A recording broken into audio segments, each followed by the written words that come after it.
आज है 17 अक्टूबर 2024, दिन गुरुवार। Welcome back to clean news UP. चलिए देखते हैं उत्तर प्रदेश की 25 फटाफट बड़ी खबरों को। दिवाली से पहले केंद्रीय कर्मचारियों की बढ़ गई सैलरी, मोदी सरकार ने डीए में कर दी बढ़ोतरी। केंद्र की मोदी सरकार ने दीपावली से केंद्रीय कर्मचारियों को बड़ा गिफ्ट दिया है। केंद्र सरकार ने कर्मचारियों के महंगाई भत्ता 3% बढ़ाने का ऐलान कर दिया। बुधवार 16 अक्टूबर को हुई कैबिनेट बैठक में डीए बढ़ाने का फैसला लिया गया।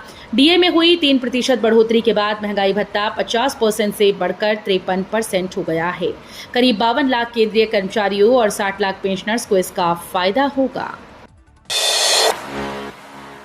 यूपी के स्कूल में 5083 तकनीकी अनुदेशकों की होगी भर्ती, 15,000 रुपए प्रतिमाह मानदेय।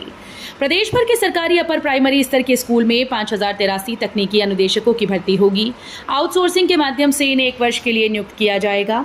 सेवा अवधि पूरा होने के बाद सेवा संतोषजनक पाए जाने पर आगे नवीनीकरण किया जाएगा।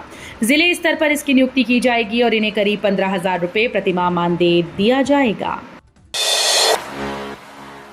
ब्लॉक और गांव-गांव तक चलेंगी बसेस, पहले 6 जिलों में होगा ट्रायल। परिवहन निगम ने प्रदेश के अधिकतर ब्लॉक और गांव-गांव तक बसेस की सेवा मुहैया कराने के लिए एक और पहल की है। इसके तहत यूपी के करीब 3000 रूट पर रोडवेज बस और निजी बसेस के साथ समन्वय कर इनका आवागमन तय करेगा। कोशिश रहेगी कि हाईवे और लिंक रोड के बीच में पड़ने वाले ब्लॉक से ये बसेस दिन भर में एक बार जरूर गुजरें। अयोध्या में दीपोत्सव, 28 लाख दियों को बिछाने के लिए मार्किंग प्रक्रिया शुरू। अयोध्या में शुरू हुआ दीपोत्सव अब 8वीं बार कीर्तिमान बनाने को तैयार है।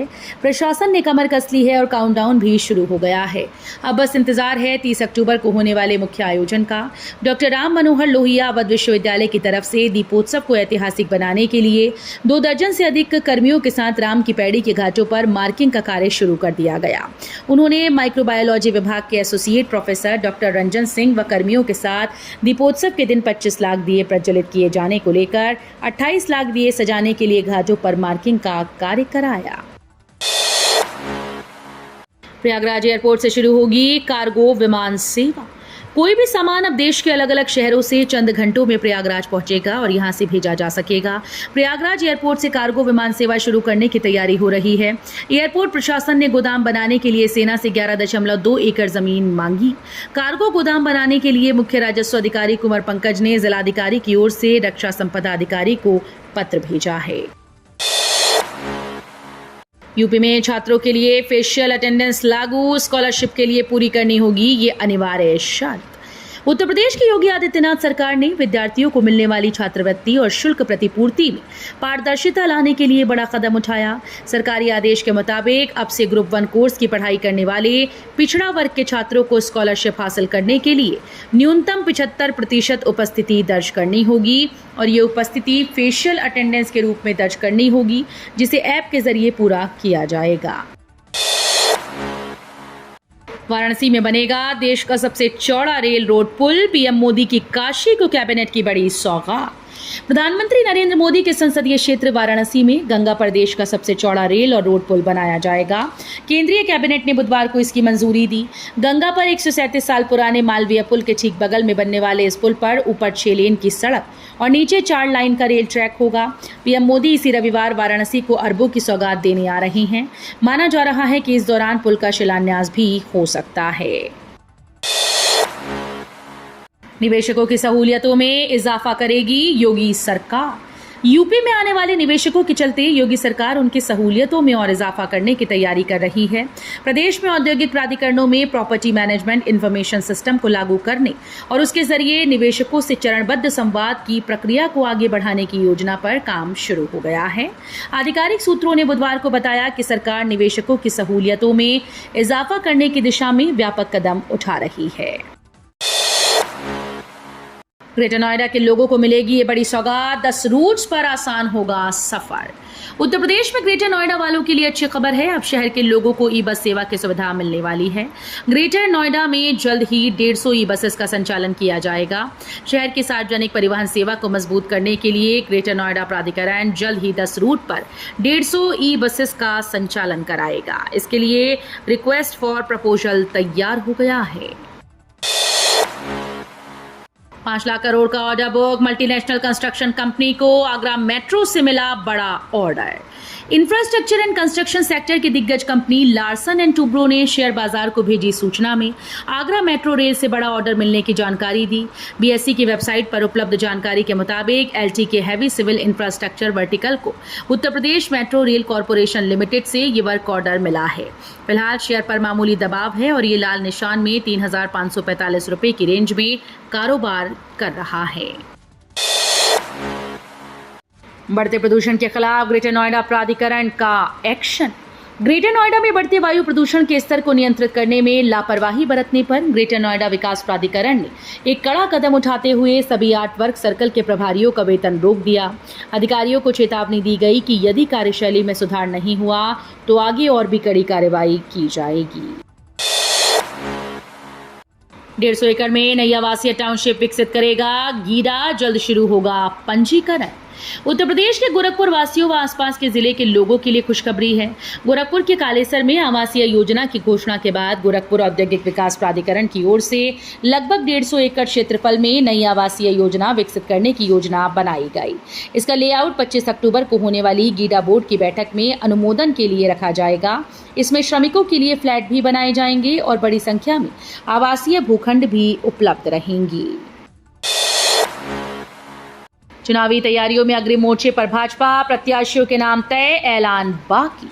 यूपी की 10 रिक्त विधानसभा सीटों में से 9 पर चुनावी ऐलान हो चुका है। जहां तक इन सीटों पर चुनावी तैयारियों का सवाल है तो प्रत्याशियों के ऐलान को छोड़ दिया जाए तो भारतीय जनता पार्टी प्रतिद्वंदियों से आगे दिखती है। हालांकि पार्टी ने प्रत्याशी तय कर लिए हैं। भाजपा इन सीटों पर प्रचार का पहला चक्र भी पूर्ण कर चुकी है। चुनावी कमान खुद मुख्यमंत्री योगी आदित्यनाथ ने संभाली है। यूपी की मीरापुर विधानसभा सीट पर होगी भाजपा रालोद सियासी दोस्ती की अग्नि परीक्षा, सरगर्मियां तेज। मीरापुर में उपचुनाव का अखाड़ा सज गया। चुनावी शोरगुल, सरगर्मियां तेज हो गईं। मुख्यमंत्री योगी इस बार खुद उपचुनाव की कमान संभाले हैं। यहां एक नहीं 3 मंत्रियों को जिम्मेदारी सौंप रखी है। हालांकि इस सीट पर रालोद प्रत्याशी चुनाव मैदान में दिखाई देंगे, लेकिन भाजपा नई सियासी दोस्ती को जीत में बदलने की फिराक में है। दोनों दलों के बीच सियासी दोस्ती किसी अग्नि परीक्षा से कम नहीं। दिवाली से पहले मुरादाबाद को तोहफा, सोमवार से मुंबई के लिए मिलेगी ट्रेन।